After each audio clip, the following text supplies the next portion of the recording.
Hey, what's up guys? Brad with Squared Away every day, and today we're going to be talking about should you buy the Model Y long range or the Model Y performance. We're going to talk about the little bit of differences that we'll see in the two different vehicles there and my personal opinion on what you should get and why. If you like this kind of content, please go ahead and give me a like, give me a sub, and let's hop into it.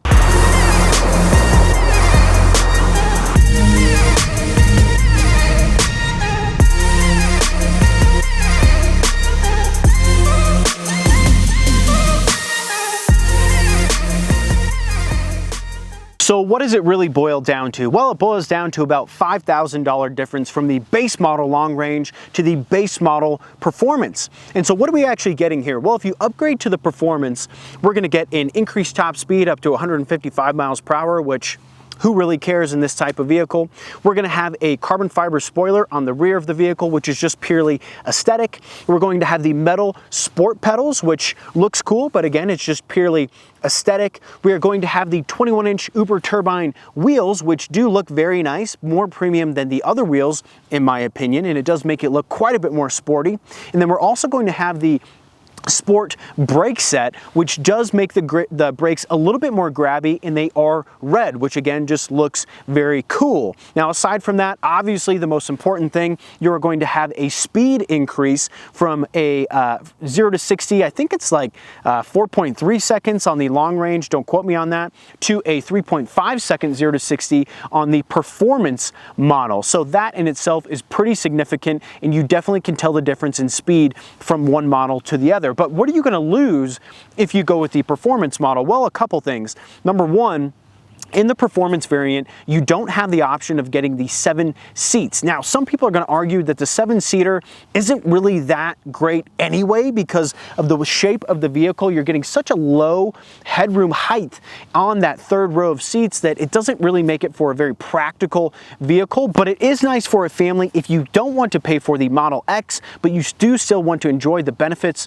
of an EV, like having a full charge when you wake up in the morning, not having to go to the gas station, having no emissions, stuff like that. Now, on the other side of it, the range is going to be increased if you go ahead and do the long range model, obviously. So that really is going to require that you get the 19-inch wheels versus the 20-inch wheels when you have the option to buy your long range. Now, on the Model Y Performance, you don't have the option. You simply just have to pick the 21-inch because that's what comes on the vehicle. Now, if you're buying the long range, my advice to you would be not to get the 21-inch wheels, and that's just because you drop down significantly in range.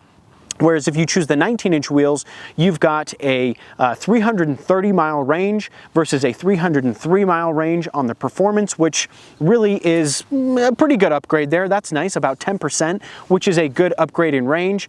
But don't go getting the 20-inch wheels because it's a $2,000 upgrade. Not only that, you'll lose range, and so we might as well have just spent an extra $3,000, got that financed in, because then we have the performance brakes, we have the extra speed, and all of that good stuff. So that's just my personal opinion on it. Now, personally speaking, if you're somebody who is going to buy the car and you're going to put wheels and powder coat the brakes already, but you like the look of the performance model, it's going to be way cheaper for you to go ahead and just pick up the performance model versus the long range. That's just my personal opinion. But if you're somebody who just simply needs the 7 seats inside of the vehicle, then you have no choice. You just simply need to go with the long range. In the end, is it really that big of a difference if you're getting a 330-mile range versus 303 miles? I don't know. That comes down to you specifically. For me, it wouldn't make a big difference, and that's why I went with the Model Y Performance, is so that I have a better resale value. It's a more desirable car on the resale side of it, but more so that I have the fun factor of the 0 to 60 and just cruising around town while I own the car, which to me is significant, and I wouldn't go back on getting the long range versus the performance. That's just my opinion on it, guys. If you liked the video, please go ahead and give me a like, give me a sub, and we'll see you in the next one.